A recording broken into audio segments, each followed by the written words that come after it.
Fala aí pessoal, sejam bem-vindos à correção dos exercícios práticos do módulo 8, módulo de exploração. Então vamos lá, esse capítulo está dividido um pouquinho diferente dos demais módulos, né?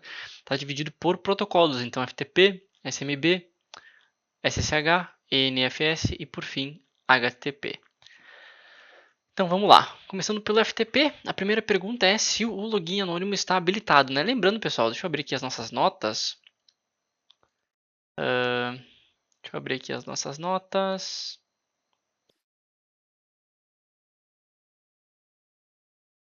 Demorei um pouquinho para lembrar, né? Deixa eu abrir com o Sublime que fica um pouco melhor. Beleza, tem aqui as nossas notas então. Lembrando que a gente já coletou alguns usuários do módulo 5. A gente já fez o módulo 7, então que a gente numerou aqui as portas abertas. Então, obviamente, está tudo relacionado aqui com os exercícios desse módulo aqui. Tá bem? Então, o login anônimo está habilitado. Vamos tentar logar então. Nesse caso, a minha máquina já trocou o IP de novo, tá? Para o IP 192.168.1.101. Então, vamos clicar aqui, colocar aqui para conectar com o FTP. Name Anonymous. Podemos dar um Enter. E sim, login com sucesso. Você pode dar um dir aqui e a gente encontra um arquivo aqui dentro, tá? Então a resposta é sim. O login anônimo está habilitado. Fechando aqui para organizar as coisas.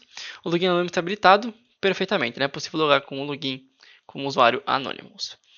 Existe algum arquivo interessante disponível no diretório raiz? Então a gente pode ver aqui no diretório. Vamos ver se de fato é um arquivo interessante, né? Às vezes é só um readme mesmo. Vamos criar até um diretório aqui chamado módulo 8. Vamos mover o readme para lá. Opa, movi para o módulo, né? Tá, peraí que eu renomeei para módulo, então. Módulo readme.txt, readme.txt, módulo 8. Aí, agora sim. E a gente dá um catch aqui nele. Bem-vindo ao servidor FTP. Nada muito interessante aqui. Talvez você devesse procurar em outro serviço. Mensagem do admin. Então a gente pode anotar isso, né, aqui no FTP. Que é isso. A gente pode anotar também que é possível logar com o usuário Anonymous.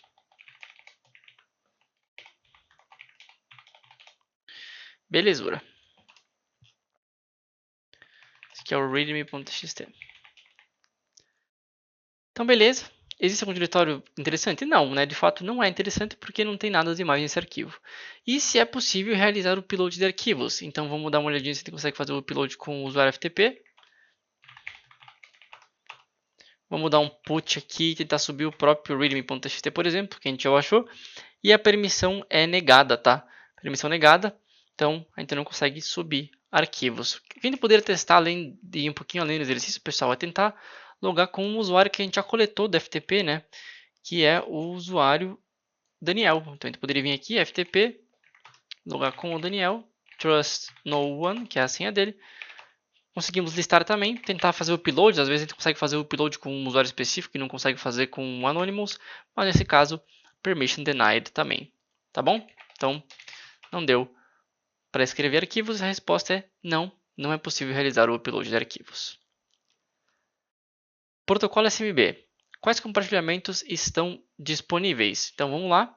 Para descobrir os compartilhamentos disponíveis, pessoal, a gente pode usar o Enum for Linux, o Enum for Linux ou o SMB Client. Vamos usar o SMB Client para fazer uma enumeração mais manual, vamos dizer assim. Então, menos L, né, para listar, barra barra e o IP que a gente quer listar, nesse caso 192.168.101. E aí, a gente não tem nenhum usuário, né, até então. No caso, a gente tem algum usuário sim, tá? Mas vamos tentar com um Anonymous já, né, com a null session, para ver se a gente consegue, de fato, listar. E sim, né, conseguimos aí então listar o diretório print, o public, o internal e o IPC. Então, quais compartilhamentos estão disponíveis? O public e o internal, né?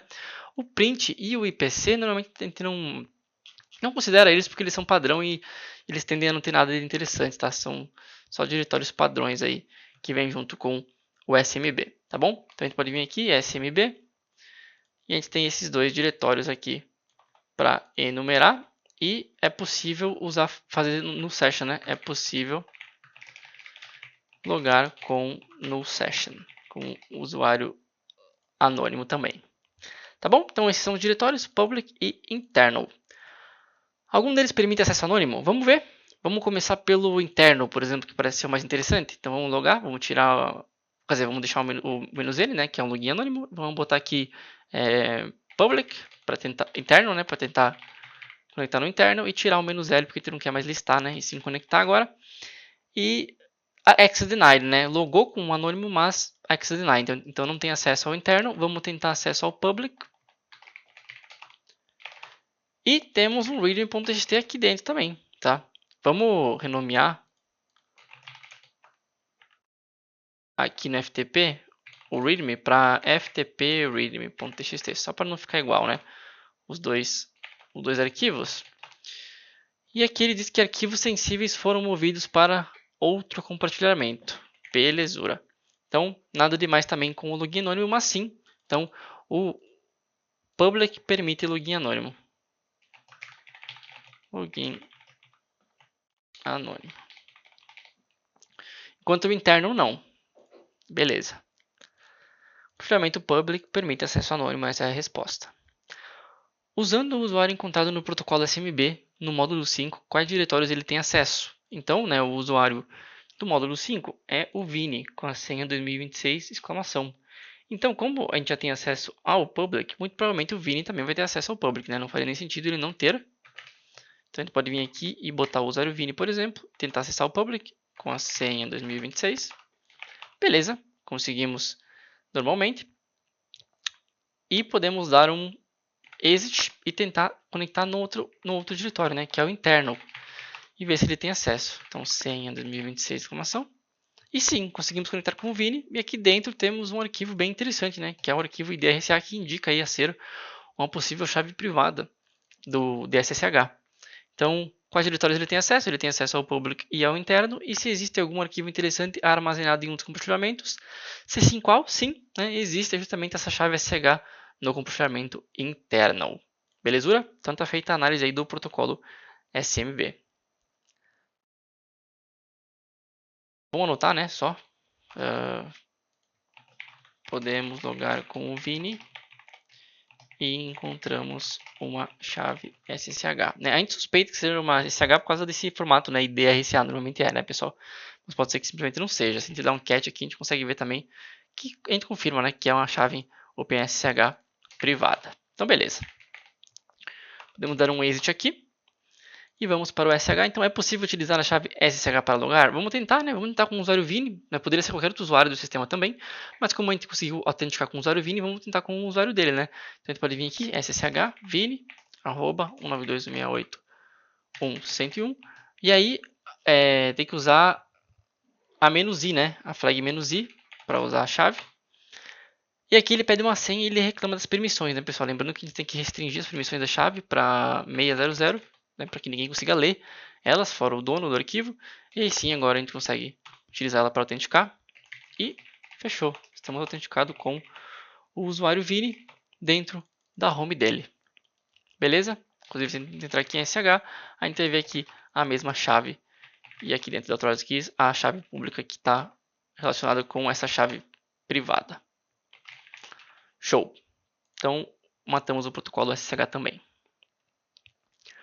Protocolo ENFS, qual origem está autorizada, né, mais aqui, a montar os exports, né? O export também está um pouquinho errado essa frase aqui, mas vamos lá. Para tentar montar, vamos voltar aqui e voltar na nossa máquina Kali, e a gente pode usar o show mount, né? Show mount "-z", para listar aí os possíveis pontos de partida, de montagem, e a gente vê que a gente consegue montar o admin para todas as origens, tá? Aí vamos compilar aqui as anotações SSH. Podemos logar com a chave coletada com o usuário Vini. Né, pessoal? E por que é interessante ter essa chave, né? Aqui, voltando para o SSH, né? Antes de ir para o NFS. Porque se a gente tentar logar com o usuário Vini com a senha que a gente tem, não funciona, tá?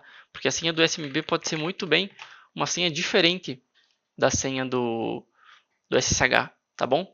Então, por isso que foi interessante coletar essa chave do Vini, porque a senha do SSH, a senha que a gente coletou não funciona no SSH, tá? Inclusive, eu não cliquei em resposta aqui, mas é o que diz aqui, né? É possível utilizar a chave SSH, e isso é útil, pois a senha do SMB desse usuário não funciona no SSH.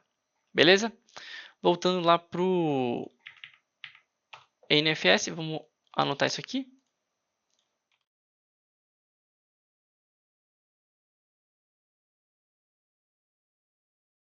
E belezura, vamos montar então esse diretório. E qual que é a origem que pode montar, né? Todos, né, pessoal? Como a gente vê com o Coringa aqui, com o wildcard, todas as origens estão autorizadas, então a gente vai conseguir montar na nossa máquina também. Qual é o arquivos disponível? Tá difícil, né? A congruência aqui das palavras. Qual é o arquivo disponível? Então vamos montar. Para montar, a gente primeiro cria, né, um diretório. Vamos criar com o sudo, já que a gente vai criar lá no .mnt. mnt-enfs. Ah, já existe. Então vamos criar o 2, por exemplo. No caso de vocês talvez não tenham o NFS, isso aqui acho que veio ainda das aulas lá que a gente acabou montando. Então sudo mount -t nfs, para indicar que é uma partição NFS, o IP, então 101, o diretório, tá? O diretório nesse caso aqui é esse cara aqui, server nfs admin. E aí aonde a gente quer montar, nesse caso vamos montar no NFS2. Ele está montado, vamos entrar lá no NFS2 para ver o que a gente tem de bom. E aqui dentro a gente vê que tem o credentials.txt. Então aqui dentro a gente já tem aqui, ó, backup credenciais da aplicação web e tem algumas credenciais. Então a gente pode vir aqui e anotar, né, o arquivo que a gente coletou. Então vamos anotar aqui do credentials.txt. A gente coletou aí algumas credenciais de admin, muito provavelmente, tá? Então qual é o arquivo disponível? É o credentials.txt. E nele a gente encontrei credenciais que a gente pode utilizar em algum lugar, né? Muito possivelmente na própria aplicação web. E por último ele pede se o root squash está ativado. A gente pode testar, vamos tentar logar com o root aqui. Sudo su, né? E tentar criar um arquivo, então oi, tentar criar o arquivo oi e permission deny. Então não conseguimos criar arquivos com o usuário root, então muito provavelmente o root squash ele está ativado, né? Ele está ativado sim. Aqui está ao contrário da resposta, né? Se o root squash está habilitado, que é o padrão, a gente não consegue criar arquivos como root. Então, o root squash sim está ativado, tá? Do contrário da resposta aqui, quando vocês verem isso aqui já vai estar corrigido. Fechou? E protocolo 5, então, é protocolo HTTP, né? Você consegue autenticar na aplicação web como admin? Bom, como a gente coletou credenciais, né? As coisas vão se conectando, muito provavelmente a gente vai conseguir conectar com o admin. Porque se a gente lembrar, a gente conectou, né, com o usuário Bruno, se não me engano, na aplicação web. Vamos voltar lá. Com o usuário Bruno.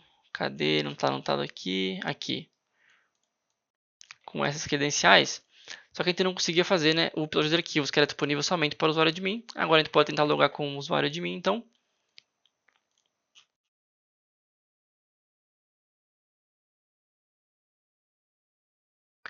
E conseguimos fazer o upload de arquivos. Então, sim, conseguimos autenticar na aplicação web como o admin com a senha coletada no credentials.txt. A aplicação permite o upload de arquivos com extensões maliciosas, então vamos tentar subir o famoso shell.php, né, pessoal? Vamos criar ele aqui? Então vamos voltar lá para o... Bom, a gente pode usar aqui do lado também, aqui no módulo 8. E vamos usar então o shell.php, né? É o famoso shell.php. Aqui dentro do shell.php a gente pode botar uma shellzinha web padrão. Então vamos abrir aqui uma web shell padrão para ver se a gente consegue subir ela. Então get, underline get, né? Aí abre aqui, cmd, vamos botar, que é o padrãozinho também. E claro, né, isso aqui a gente pode copiar na internet também qualquer web shell padronizado, ou talvez até as web shells que eu já mostrei que são um pouquinho mais bonitas, né? Mais apresentáveis, vamos dizer assim. Então a gente pode entrar aqui no módulo 8, tentar upar um shell.php e enviar arquivos. Extensão PHP não é permitida. Tá bom. Então vamos abrir o burp para ver se a gente consegue subir alguma outra extensão. Na real nem precisa abrir o burp, né? Vamos não abrir o burp. Se não responder aquela mensagem que apareceu lá, ele não vai abrir, tá? Tentar mover o shell.php para um shell.exe, só para ver se é a extensão que ele está bloqueando, porque normalmente é a extensão, tá? Que ele bloqueia. Então, se a gente enviar arquivos, o upload foi realizado com sucesso. O problema é que, como a extensão agora é .exe, provavelmente a gente não vai conseguir executar esse arquivo, tá? E aqui, pessoal, ele não fala, né, pra gente aonde que ele subiu o arquivo. Só que, se a gente bem lembrar, a gente numerou o diretório uploads nos módulos anteriores. E aí que as coisas se conectam, tá? Se a gente vir aqui, a gente vai ver que dentro do diretório uploads a gente tem o shell.exe. Nesse caso ele baixa o arquivo, porque é um .exe, né? Então a gente vai ter que dar um jeito de subir algum arquivo que o PHP interprete, já que isso é uma aplicação PHP, tá? Então, só voltando lá para responder a pergunta, se é possível fazer o upload de arquivos com extensões maliciosas. Sim e não, que é basicamente o que eu respondo assim. Por quê? Não, porque a gente não consegue subir um ponto .php, por exemplo, para fazer alguma exploração mais profunda, alcançar alguma RCE, mas a gente consegue subir um ponto .exe, um ponto .mci, consegue subir possivelmente um HTML e fazer o upload de algum arquivo com um payload de XSS lá dentro e ver se executa, e assim por diante, que são extensões maliciosas. Por exemplo, se a intenção da aplicação é somente subir lá um PNG da vida, certo? Então, sim, ainda é possível fazer o upload de arquivos com extensões maliciosas, mas não ir tão a fundo. Claro, isso limitando-se à exploração básica, que é o quê? Que é só tentar um ponto PHP da vida, né? Só que daí a gente já vai para a próxima questão, que é procure uma alternativa para explorar essa feature e alcance a execução de código para capturar a flag, tá? Então, a gente vai conseguir sim fazer essa exploração aí mais profunda, porque a gente simplesmente pode procurar um bypass, tá? Lembra os tipos de bypass, né? Tentar mudar o content type, tentar mudar os magic bytes do arquivo, tentar botar uma extensão dupla, botar um ponto PHP, ponto alguma coisa, vamos ver se funciona então. Por exemplo, tentar colocar vamos ver, tentar botar um shell.exe.php para ver se ele passa. Não funcionou. Se ele colocar o contrário, talvez ele passe, mas ele não execute. Então shell.php.exe pode ser que ele passe, mas ele não vai executar. Ó, o upload está com sucesso, mas vai dar na mesma, né? Ele não vai executar e interpretar como PHP. E aí, pessoal, um dos bypasses também, que inclusive é comum de encontrar, é tentar alguma solução alternativa, alguma extensão alternativa, tá? Que inclusive essa é a dica. Existem algumas extensões alternativas à extensão PHP, entre elas .par, .php5, .html e aí por diante. Então o que a gente pode fazer é tentar pegar esse shell.php.exe e criar um shell.par e ver se ele aceita então, né? Porque vai que, sei lá, o desenvolvedor ele bloqueou somente o PHP e algumas extensões específicas. Talvez ele tenha esquecido do ponto par, e assim que a gente tenta enviar o arquivo, ele não reclama, o upload com sucesso, a gente pode dar um F5 aqui, acessar esse arquivo, e aqui meio que subiu, né? Agora para executar, a gente pode vir aqui dar uma interrogação, cmd igual ls, por exemplo, e a gente alcança aí a execução de código. Vamos dar um id para ver qual usuário que a gente está rodando, é o usuário www.data, dá um remi, www.data, beleza? Então sim, conseguimos aí alcançar a execução de código e por fim tem que encontrar a flag, né? E a dica é justamente procurar nos diretórios web que a gente não tinha acesso antes, tá? Lembra que a gente numerou alguns diretórios, tipo o gateways, o pager, o upload, etc. A gente pode tentar enumerar, por exemplo, o upload a gente tem acesso, mas os demais a gente não tem. Então, conforme a gente for enumerando a máquina, eventualmente a gente vai encontrar. Então, a gente pode vir aqui e dar um pwd para localizar onde a gente está. A gente está dentro do upload. Então, vamos tentar aqui dar um ls.ponto para ver quais arquivos tem na raiz. Isso é muito comum. Por exemplo, quando esse é o teu primeiro acesso. Aí tu tenta vir aqui e ler um config.php, por exemplo. Então, eu poderia vir aqui, dar um cat.config.php, tá? Nesse caso aqui, parece que ele deu uma bugadinha no retorno. Não sei porquê, deixa eu ver porquê, vamos ver.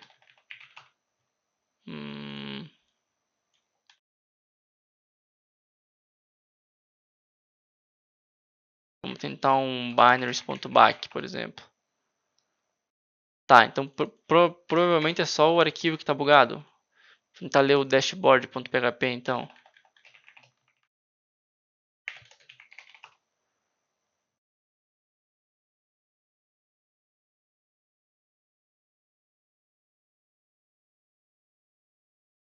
Vamos tentar ler um index.php. Ele tá me retornando pra gente aqui, né? O arquivo, por exemplo, aqui ele tá retornando o arquivo do index.php. Como tem HTML dentro desses arquivos, é por isso que ele tá trazendo assim, meio que bugado, assim, entre aspas, tá? Porque ele tá misturando o resultado do PHP em si com o HTML. Mas provavelmente se a gente vir aqui no burp, talvez a gente consiga ler melhor esses resultados. Vamos pegar aqui, abrir o burp.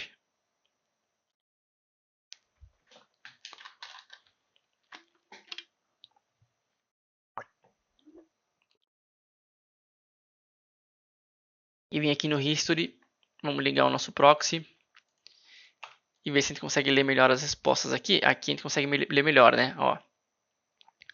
Vamos jogar no repeater, fechar aqui, e aqui a gente consegue ler melhor então o conteúdo do arquivo, tá? É só porque ele está interpretando, né? No momento que ele chega aqui no HTML, ele começa a interpretar, né, o navegador. Mas enfim, daí aqui a gente consegue ler, por exemplo, bonitinho o arquivo do PHP, tá? Então, por exemplo, você tem aqui no config.php,